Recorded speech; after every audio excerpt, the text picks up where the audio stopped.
Should violent video games be banned?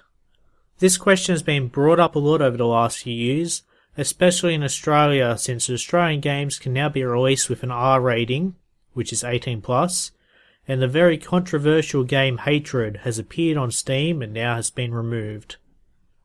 Usually when the mainstream talk about violent video games, they bring up Grand Theft Auto, a game where you play as a gangster in a sandbox world with the ability to kill people for money, steal cars, and rob selected stores. Of course, there's a story mode in this, but it usually feels like a minigame compared to what you can do throughout the vast world. Now back to the question, should violent video games, be banned?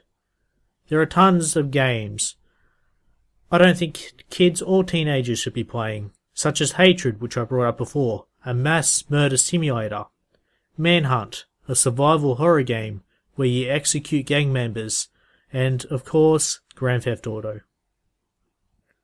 When Grand Theft Auto 5 was released on PlayStation 4, I tried the online mode in it, and all I could hear was young kids screaming, swearing, and of course being more racist than the Cronulla rights bashings in Australia. I had to ask myself, were violent video games to blame for this? And I came to the conclusion, yes. But only, and I mean but only, after blaming parents and the kids themselves for allowing them to sink to such a low level. A kid is old enough to know these games and what these games entail. They know the difference between right and wrong, and they can choose to play the game, play with adults, and of course, do these things in these games. However, you can only blame a child a tiny bit, compared to what you blame their parents. Parents are buying these games to these kids without even looking at the box, and they just expect everything to be kid-friendly. Unexpectedly. It's not. And these kids are suddenly hanging out with adults online in an adult demographic game. There are movies in a DVD store which are for adults, and they got mass killings, and they got hardcore pornography. Would you allow these kids to watch these? No. Then why would you allow them to play a game where there's a mission in the game to take pictures of a couple having sex on their front lawn, and then later to find a prostitute and use the services and then kill her to get her money back? I mean, really. But hang on a second here. You may feel like that you, as a child, or your child is mature enough to play these sorts of games.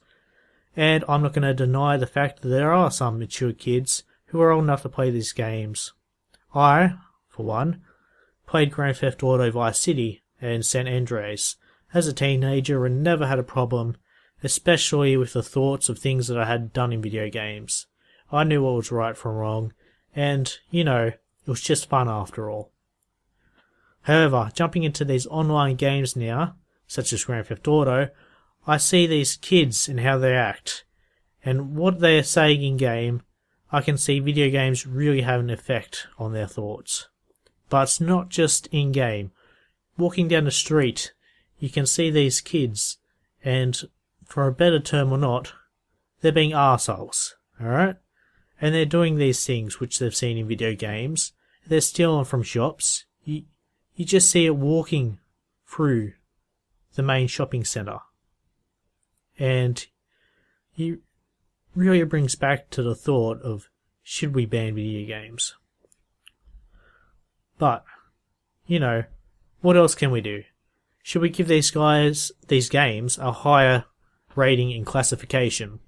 Well, Grand Theft Auto 5 is rated R, 18+ in Australia, and it didn't stop these kids from buying it. Should the voice chat be monitored in these games? No thank you, NSA. It's for adults, and adults only. Well, that's what it was intended for anyway. Should there be parental restrictions on consoles? Well, there is. It's just that these parents, just like buying the game, think that their kids are fine in it and they don't need to use it.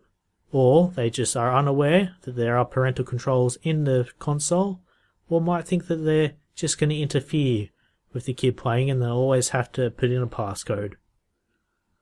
Then finally comes up the question, should we ban video games? Violent video games. Which I really think the question should be, should we ban bad parents from having kids and leave the adult games for the adults? Remember to like and subscribe and tell me what videos you want to see in the future.